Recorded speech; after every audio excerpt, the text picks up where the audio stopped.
বন্ধু ঘুরতে বের হয়েছে রাস্তা দিয়ে। আল্লাহর হাবিব বলেন ইয়ামশুনা খাতাকুমুল মাতার, তিনজন ব্যক্তি যখন রাস্তা দিয়ে ঘোরার জন্য বের হলো, হঠাৎ আসমান থেকে বৃষ্টি বর্ষণ শুরু হলো। মরুভূমির পথ। ওই তিনজন ব্যক্তি বন্ধু কোথায় আশ্রয় নিবে? কোনো জায়গা না পেয়ে তারা একটি গুহার মধ্যে প্রবেশ করলো। তাদের নিয়ত ছিল বৃষ্টি যখন শেষ হবে এই গুহা থেকে তারা বের হয়ে গন্তব্যস্থলে পৌঁছবে। আল্লাহর হাবিব হাদিসের মধ্যে বলেন ফানহাত্তাত আলা ফামিগারিহিম সাকরাতুম মিনাল জাবাল, ওই তিন বন্ধু যখন গুহার মধ্যে প্রবেশ করলো, ওই পাহাড়ের মধ্যে উপরে বড় বড় পাথর ছিল। আল্লাহর হাবিব বলেন তিন বন্ধু যখন বৃষ্টি থেকে আশ্রয় প্রার্থনা করার জন্য তারা যখন গুহার মধ্যে প্রবেশ করলো, উপর থেকে পাহাড় থেকে বিশাল বড় একটা পাথর খণ্ড এসে তিন বন্ধু যেই গুহার মধ্যে প্রবেশ করেছিল ওই গুহার মুখে পড়ল। ওই তিন বন্ধু যখন দেখলো এত বড় বিপদ, এই মরুভূমির মধ্যে পাহাড়ের গুহার মধ্যে যদি চিৎকার করে যদি কণ্ঠ ফাটিয়েও ফেলে তাও কেউ শুনবে না, তাদেরকে এখন উদ্ধার করার মতো কেউ নাই। এবার তিন বন্ধু ওই গুহার মধ্যে বসে বসে পরামর্শ করতেছে কি করা যায়। একজন বন্ধু ডাক দিয়ে বলল فقال بعضهم لبعض, একে অপরকে বলতে লাগলো উনজুরু আমালান আমিলতুমুহা সালিহাতান লিল্লাহ, ও বন্ধু আজকের এই বিপদ থেকে উদ্ধার করার মতো পৃথিবীর কারো কোনো শক্তি নাই, একমাত্র আহকামুল হাকিমিন যদি আমাদেরকে উদ্ধার করে তবে আমরা একটা কাজ করতে পারি। আমাদের পৃথিবীর বুকে থাকা অবস্থায় এমন কোন নেক আমল যদি থাকে যেই আমলটা কাউকে দেখানোর জন্য ছিল না, যেই আমলটা কারো থেকে বাহবা পাওয়ার জন্য ছিল না, বরং নেক আমলটা ছিল একমাত্র আল্লাহকে সন্তুষ্ট করার জন্যে। তিন বন্ধু পরামর্শ করতেছে আমার মনে হয় আজকে যদি ওই নেক আমলের উসিলায় আল্লাহর কাছে দোয়া করি হতে পারে আল্লাহ তাআলা আমাদেরকে এই বিপদ থেকে উদ্ধার করবে। তিন বন্ধু পরামর্শ করলো ঠিক আছে। এবার প্রথম বন্ধু একজনকে বলল তুমি বলো তোমার জীবনে এমন কি নেক আমল আছে যেটা একমাত্র আল্লাহকে সন্তুষ্ট করার উদ্দেশ্য। ওই বন্ধু বলতেছে ইন্নালি ওয়ালিদানি শাইখানি কাবীরান, আল্লাহর হাবিব হাদিসের মধ্যে বলেন প্রথম বন্ধু বলতেছে ওই গুহার মধ্যে থেকে আল্লাহ গো পৃথিবীর বুকে আমার একজন মা আর একজন বাবা ছিল, একজন বৃদ্ধ বাবা আর একজন বৃদ্ধা মা ছিল। আমি রাখালগিরি করতাম, গরু চড়াতাম, প্রতিদিন যখন বাসায় ফিরতাম সর্বপ্রথম আমি আমার মা বাবাকে দুধ দহন করে দুধ পান করাতাম। আমার মা বাবাকে দুধ পান করানোর পরে এরপরে আমার ছেলে, আমার মেয়ে, আমার স্ত্রী, আমি সহ আমরা দুধ পান করতাম। আয় আল্লাহ, একদিন আমি গরু চড়াতে চড়াতে অনেক দূরে চলে গেলাম। বাড়িতে ফেরার পরে একটু দেরি হয়ে গেল। বাড়িতে যখন আসার পরে দেখলাম আমার মা এবং বাবা দুজন ঘুমিয়ে পড়েছে। আমার মন চাইল না মা বাবাকে দুধ পান করানোর আগে নিজে অথবা ছেলে মেয়ে স্ত্রী তারা দুধ পান করুক। আমি একটা পেয়ালার মধ্যে দুধ দহন করে আমার মা বাবার শিওরে দাঁড়িয়ে রইলাম। আমার মা বাবা ঘুম থেকে যখন জাগ্রত হলো তখন আমি আমার মা বাবাকে সর্বপ্রথম দুধ পান করালাম। আমার বাচ্চাগুলো আমার পায়ের সামনে চিল্লা পাল্লা করতে করতে কান্নাকাটি করতে করতে ঘুমিয়ে পড়লো। আমি তাদেরকে দুধ পান করাই নাই। আমার মা বাবা দুধ পান করার পরে এরপরে আমি আমার বাচ্চা ছেলে মেয়ে স্ত্রী আমি সহ সকলে দুধ পান করলাম। ওই বন্ধু ওই গুহার মধ্য থেকে আল্লাহর কাছে বলতেছে আল্লাহ গো এই নেক আমলটা যদি কাউকে দেখানোর জন্য না করি বরং তোমার সন্তুষ্টির জন্য করে থাকি, আয় আল্লাহ আজকে যেই বিপদের মধ্যে পড়েছি আল্লাহ তুমি আমাদেরকে ওই নেক আমলের উসিলায় এই বিপদ থেকে উদ্ধার করো।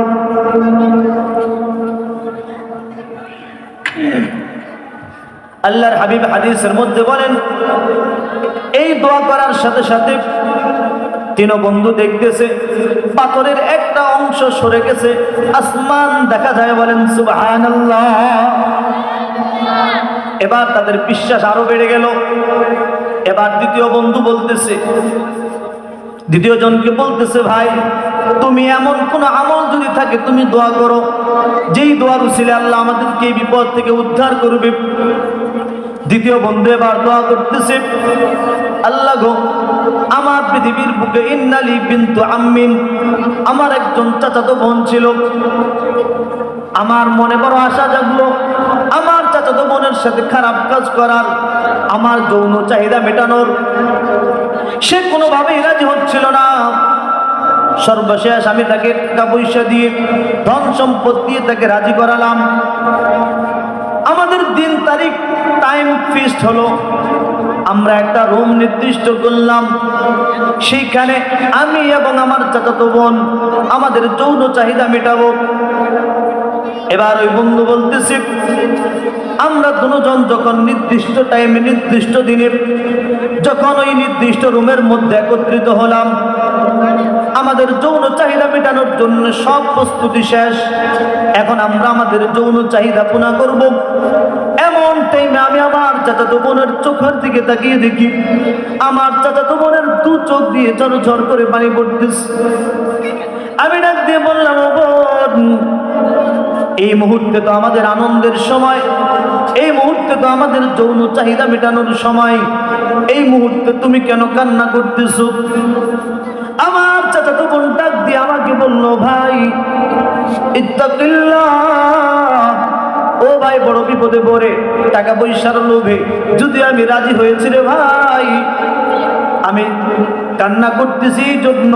ইত্তাকিল্লাহ, তুমি ওই আল্লাহকে ভয় করো। ওয়ালা তাফতাহিল খাতাম, তুমি আমার সতীত্বটা নষ্ট করিও না রে ভাই। এবার ওই চাচাতো ভাই, ওই চাচাতো বোন যখন এই কথা বলল, ওই চাচাতো ভাইয়ের মনের মধ্যে আল্লাহর ভয় জাগ্রত হলো।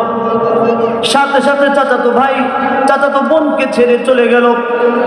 এবার ওই বন্ধু গুহার মধ্যে বসে বলতেছে, আল্লাহ গো, পৃথিবীর বুকে ওই রুমের মধ্যে আমি আর আমার চাচাতো বোন ছাড়া পৃথিবীর কোনো মানুষ ছিল না।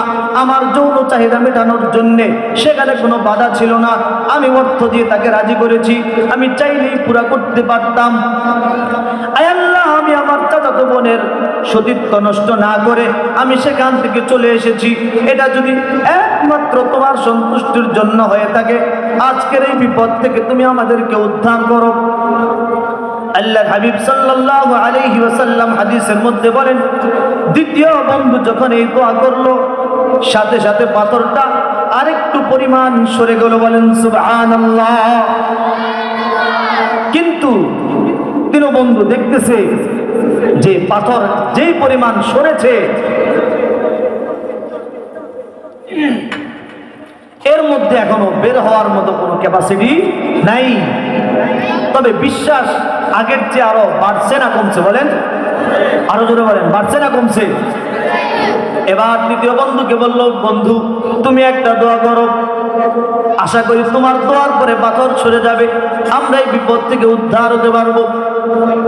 এবার তৃতীয় বন্ধু বলতেছে, হে রব্বুল আলামিন, পৃথিবীর বুকে আমার একজন কর্মচারী ছিল, ইস্তাজারতু আজীরান, আমি একজন কর্মচারী ভাড়া নিয়েছিলাম, বিফারকি আরুজিন, কিছু স্বল্প বিনিময়ে। আমি প্রতিদিন যখন সে আমার বাসায় কাজ করত, আমার কর্মচারীকে কাজ করার বিনিময়ে আমি প্রতিদিন দিয়ে দিতাম। একদিন আরজতু ফীহি, আমি তার নির্ধারিত যেই বেতন, কাজ শেষে দিন শেষে আমি তার কাছে সেটা অর্পণ করলাম। কিন্তু সে একদিন ওই টাকাটা না নিয়ে বাড়ি চলে গেল। দীর্ঘদিন পরে আমার ওই কর্মচারী আমার কাছে ফিরে আসলো, এসে বলতেছে, ভাই আমি তোমার কর্মচারী ছিলাম, একদিন আমি তোমার কাছে কিছু টাকা কাজ করার পরে আমার নির্ধারিত টাকাটা না নিয়ে আমি বাসায় চলে গেছি। আজকে আমি বড় বিপদে পড়েছি, আমার ওই একদিনের কাজের টাকাটা আমার বড় প্রয়োজন, তুমি যদি আমাকে টাকাটা দিতে তাহলে আমি বড় উপকৃত হতাম। এবার মালিক বলতেছে, যাও ওই বিলের মধ্যে বা চকের মধ্যে গিয়ে দেখো ওই যে দেখো বিশাল বড় গরুর পাল, বিশাল বড় ছাগলের পাল, বিশাল বড় উটের পাল, এই সবগুলো তোমার। সাথে যে রাখাল দেখতেছ সেই রাখালগুলিও তোমার। ওই কর্মচারী ডাক দিয়ে বলতেছে, ভাই লা তাস্তাহজিউ বি, তুমি আমার সাথে ঠাট্টা বিদ্রুপ করিও না রে ভাই, আমি বড় বিপদে পড়ে তোমার কাছে এসেছি, আমার নির্ধারিত বেতনটা তুমি আমাকে দিলেই হবে, তুমি বুঝি ঠাট্টা বিদ্রুপ করে আমাকে এগুলি দেখাচ্ছ? ওই মালিক ডাক দিয়ে বলল, না না, আমি তোমার সাথে ঠাট্টা বিদ্রুপ করছি না, বরং তোমার যে একদিনের বেতন ছিল, আমি যদি চাইতাম তোমার ওই একদিনের টাকাটা আত্মসাৎ করতে পারতাম, আমি তোমাকে না দিয়ে থাকতে পারতাম, বরং তোমার ওই একদিনের টাকা থেকে ওটাকে বাড়াতে বাড়াতে একটা ছাগল আমি কিনেছি, সেই ছাগল থেকে ধারাবাহিকভাবে আজকের এই ছাগলের পাল, এরপরে আমি উট ক্রয় করেছি, তোমার ওই টাকা থেকেই আজকের এই উটের পাল, তোমার ওই টাকা থেকেই আজকের এই গরুর পাল, এবং এই যে রাখাল দেখতেছ, এই রাখালের যেই টাকা, যেই বেতন, সেটাও তোমার ওই মজুরি থেকে আমি দিতেছি। এবার কর্মচারীর কথা শুনে, মালিকের কথা শুনে কর্মচারী সমস্ত ছাগল, গরু, উট সব কিছুর পাল এবং কর্মচারী সহ বাসায় ফিরল। এবার ওই বন্ধু গুহার মধ্যে থেকে বলতেছি, আয় আল্লাহ, আমি যদি চাইতাম আমার ওই কর্মচারীর মালটা আত্মসাৎ করতে পারতাম, তাকে না দিল সেখানে আমাকে কেউ বাধা দিতে পারতো না, শুধুমাত্র একদিনের মজুরি দিয়েও বিদায় করতে পারতাম, চাইলে আমি গরুর পাল, ছাগলের পাল, উটের পাল সবগুলো আমি নিজের কাছে রেখে দিতে পারতাম, কিন্তু দেই নাই। আয় আল্লাহ গো, ওই দিন যদি আমি এই কাজটা যদি একমাত্র তোমাকে সন্তুষ্ট করার উদ্দেশ্যে করে থাকি, আয় আল্লাহ, আজকে যেই বিপদে পড়েছি তুমি আমাদেরকে এই বিপদ থেকে উদ্ধার করে নাও। আল্লাহর হাবিব সাল্লাল্লাহু আলাইহি ওয়াসাল্লাম বলেন, তৃতীয় বন্ধু যখন এই দোয়া করলো, লাআল্লাহু ইউফাররিজুল্লাহু আনহা, আল্লাহ রাব্বুল আলামিন তিন বন্ধু থেকে পুরা পাথরটা সরিয়ে দিলেন। বলেন সুবহানাল্লাহ। এবার তিন বন্ধু গুহা যখন পাথর পুরাটা সরে গেছে, তিন বন্ধু এবারে গুহা থেকে বের হয়ে তারা নিজ গন্তব্যস্থলে পৌঁছতে পেরেছে। এই হাদিস থেকে যেটা আমি বুঝাতে চাচ্ছিলাম, ইখলাসের সাথে আল্লাহ সন্তুষ্টর জন্য যদি আমরা নেক আমল করি, তাহলে এটার লাভ আর ফায়দা শুধু মরার পরেই নয়, পৃথিবীর বুকেও আমি আর আপনি যখন কোনো পেরেশানিতে পড়বো, কোনো বিপদে পড়বো, কোনো একটা ঝামেলা আসবে, ওই আল্লাহর জন্য নেই যেই নেক আমলটা করেছি, সেই নেক আমলের উসিলায় আল্লাহর কাছে দোয়া করলে আল্লাহ তাআলা আমাকে আপনাকে ওই পেরেশানি আর বিপদ থেকে উদ্ধার করবেন। বলেন সুবহানাল্লাহ।